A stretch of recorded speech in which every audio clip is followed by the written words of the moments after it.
प्रभु यीशु मसीह के नाम में सलाम और जय मसीह की। मैं एक बार फिर आपका बाइबल की बात में स्वागत करता हूँ।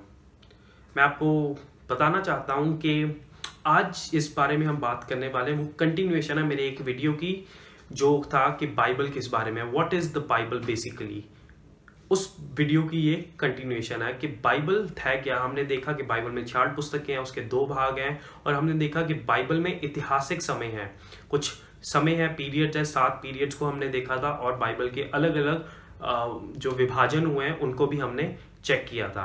तो आज जिस बारे में मैं बात करना चाहता हूँ वो है पुराना नियम, और उत्पत्ति की पुस्तक को आज हम जानने की कोशिश करेंगे कि उत्पत्ति की पुस्तक किस बारे में है।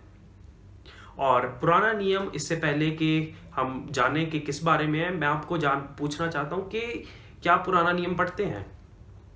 अक्सर होता है कि लोग कहते हैं नहीं, हम पुराना नियम नहीं पढ़ते। बहुत सारे कारण हैं। पहला कारण ये है कि वो कहते हैं बहुत सारे नाम आते हैं, अजीब अजीब से नाम आते हैं, हमने कभी सुने भी नहीं, ना हम अपने बच्चों के वो नाम रखेंगे। फिर कई लोग कहते हैं कि वो कहानियाँ बड़ी अजीब सी हैं, समझ नहीं आता कि शुरू कहाँ पर हो रही हैं और ख़त्म कहाँ पर हो रही हैं। कई लोग ये कहते हैं कि हम तो नए नियम के विश्वासी हैं, हम पुराना नियम कैसे पढ़ लें। परंतु इंसान पुराने नियम से ही पता चलता है क्या है। पुराना नियम हमें बहुत चीज़ों में सहायता करता है। हमें पुराना नियम पढ़ना क्यों ज़रूरी है? क्योंकि वो हमें उद्धार की तरफ लेकर जाता है। पुराना नियम मसीह के बारे में है कि मसीह कौन थे, उन्होंने कहाँ से आना था। जितनी भी नबूवतें हैं वो सारी की सारी, जितनी भी प्रोफेसीज हैं या जितनी भी मैं कहूँ भविष्यवाणियाँ, वो पुराने नियम में ही हमें मिलती हैं मसीह के बारे में।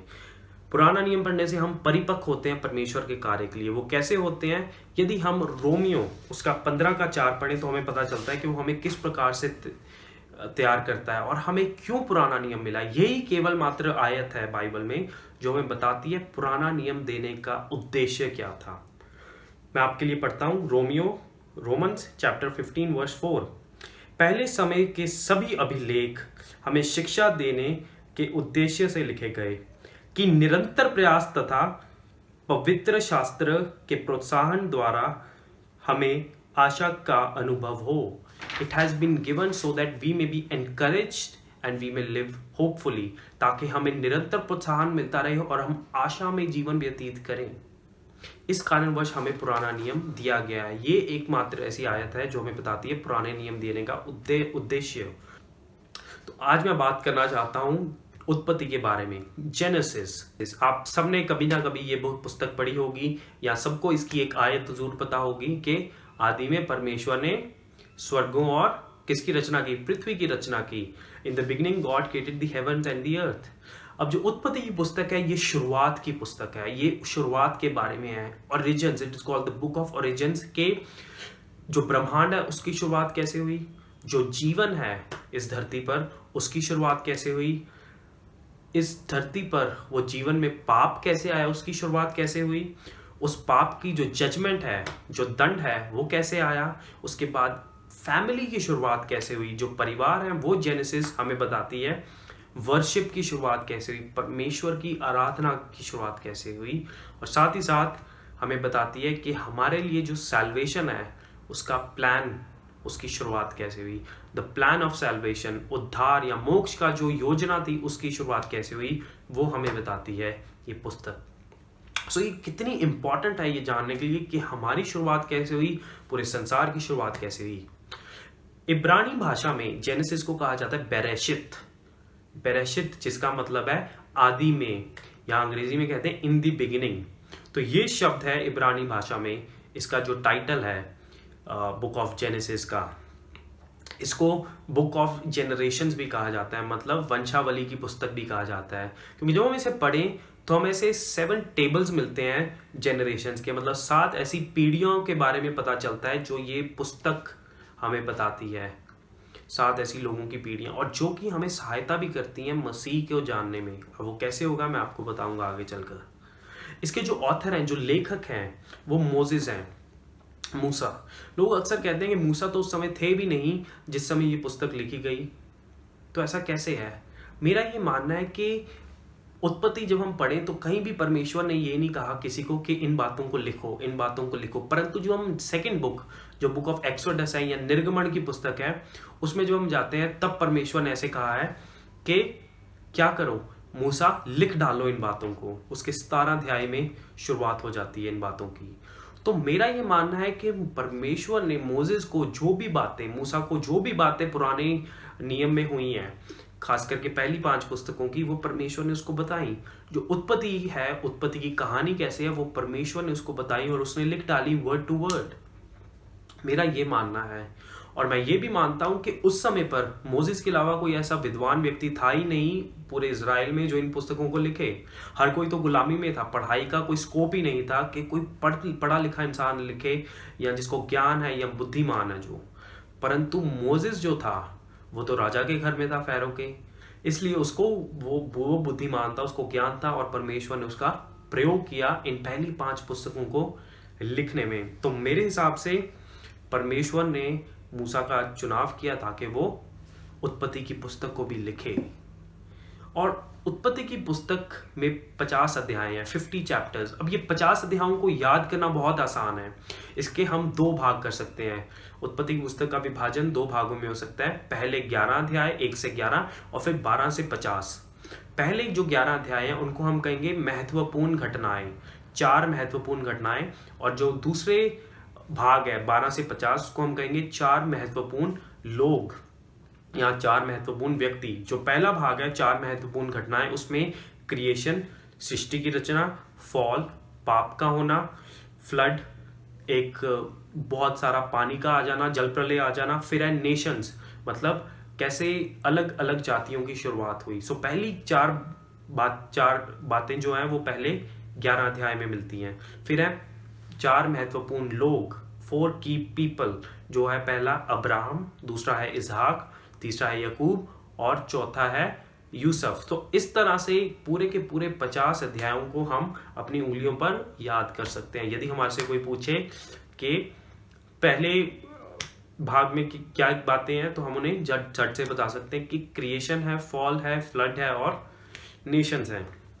लेकिन इन बातों के बाद कभी बार ये समझ नहीं आता कि ये पुस्तक दी क्यों गई है। हाँ, हमें पता चल गया हम कहाँ से आए हैं, परंतु उसका क्या लाभ हमें।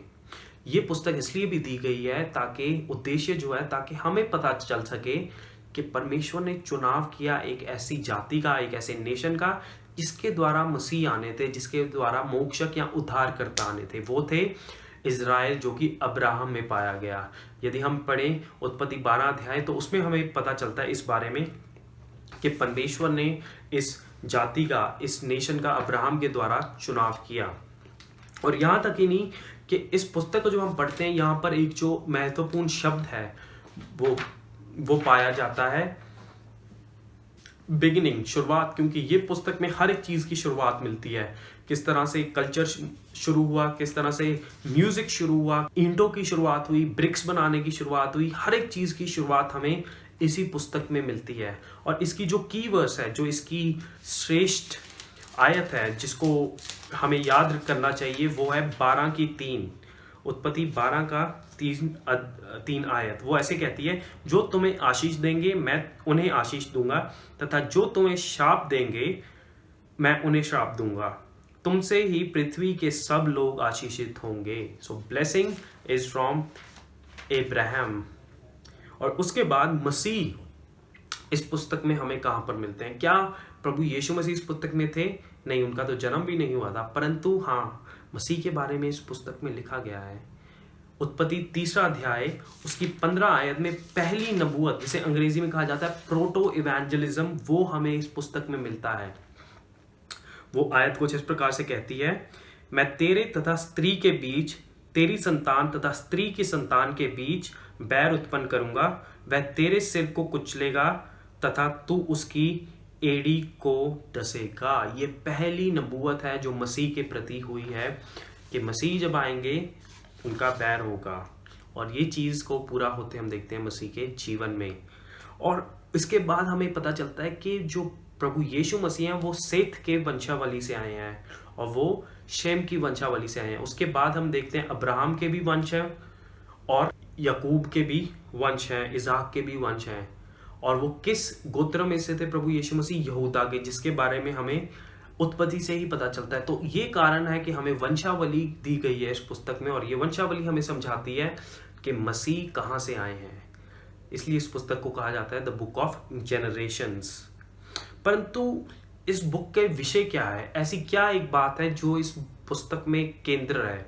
वो जो थीम है, वो जो विषय है, वो है कवनेंट, वाचा। अब वाचा होता क्या है, इस बारे में हमें क्लैरिटी जो मिलती है वो मिलती है उत्पत्ति 15 अध्याय में। वाचा एक एग्रीमेंट है जो दो लोगों के बीच में या दो पार्टीज के बीच में होता है।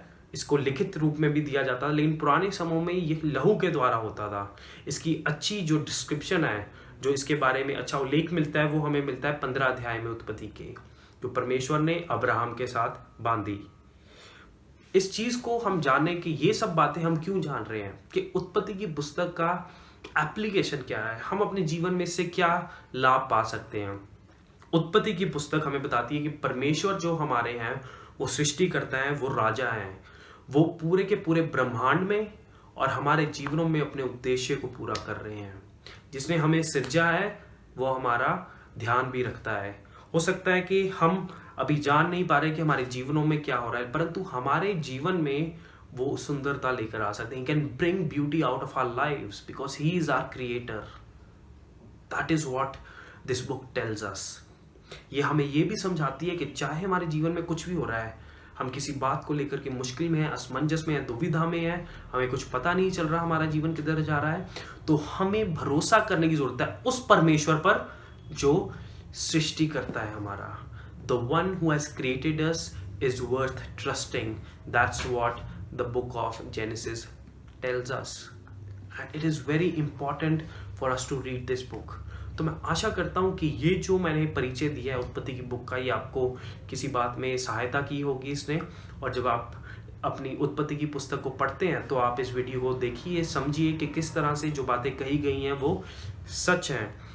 और हम ये भी जाने कि परमेश्वर ने हमें अपनी इमेज में बनाया है। He has created us in his own image, अपने ही स्वरूप में बनाया, और हम उसकी क्रिएशन के क्राउन है। We are the crown of God's creation. So let's trust God.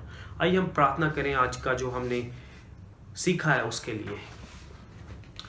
परमेश्वर धन्यवाद इस समय के लिए कि आप हमारे सृजनहार हैं और आपने सहायता की कि हम उत्पत्ति का एक परिचय जान सकें और ये जान सकें कि पुराना नियम क्यों जरूरी है। आप वाचाओं के परमेश्वर हैं पिता, जो कि आप कभी ना तोड़ते हैं। धन्यवाद पिता, हम इस बात के पूरे कॉन्फिडेंट रहें, पूरा भरोसा रखें आप पर कि आपने हमें बुलाया है। और पिता धन्यवाद हर एक चीज़ के लिए, और इस चीज़ को हम पिता याद रखते हैं कि आप हमारे उद्धार करता है। आशा करता हूँ जिन्होंने भी ये वीडियो देख रहे हैं और देखेंगे वो पिता आशीषित हों। इस प्रार्थना हम प्रभु यीशु मसीह के नाम में मांगते हैं, आमीन। आशा करता हूँ कि आपको मेरा वीडियो अच्छा लगा। लाइक कीजिए, कमेंट कीजिए, शेयर कीजिए और सब्सक्राइब कीजिए। यहाँ पर नीचे एक बेल का आइकॉन होगा, घंटी सी होगी, उसको दबाइए ताकि जब आप सब्सक्राइब करते हैं मेरी अगली वीडियो का आपको नोटिफिकेशन आ सके। और कमेंट कीजिए कि मैं और किस तरह से दूसरे किन विषयों पर आपसे बात कर सकता हूँ। मेरी कुछ प्लेलिस्ट मैंने तैयार की हैं, एक है बाइबल सीरीज, एक है सोल सॉल्यूशन के हमारे जो प्राण हैं उनके लिए हम समाधान क्या प्राप्त कर सकते हैं, और कुछ स्पेशल वीडियोस मैं समय से निकालता रहूँगा। धन्यवाद हर एक चीज़ के लिए आपका कि आपने देखा, और बाइबल की बात में दोबारा मिलेंगे। सभी को प्रभु यीशु मसीह के नाम में सलाम और जय मसीह।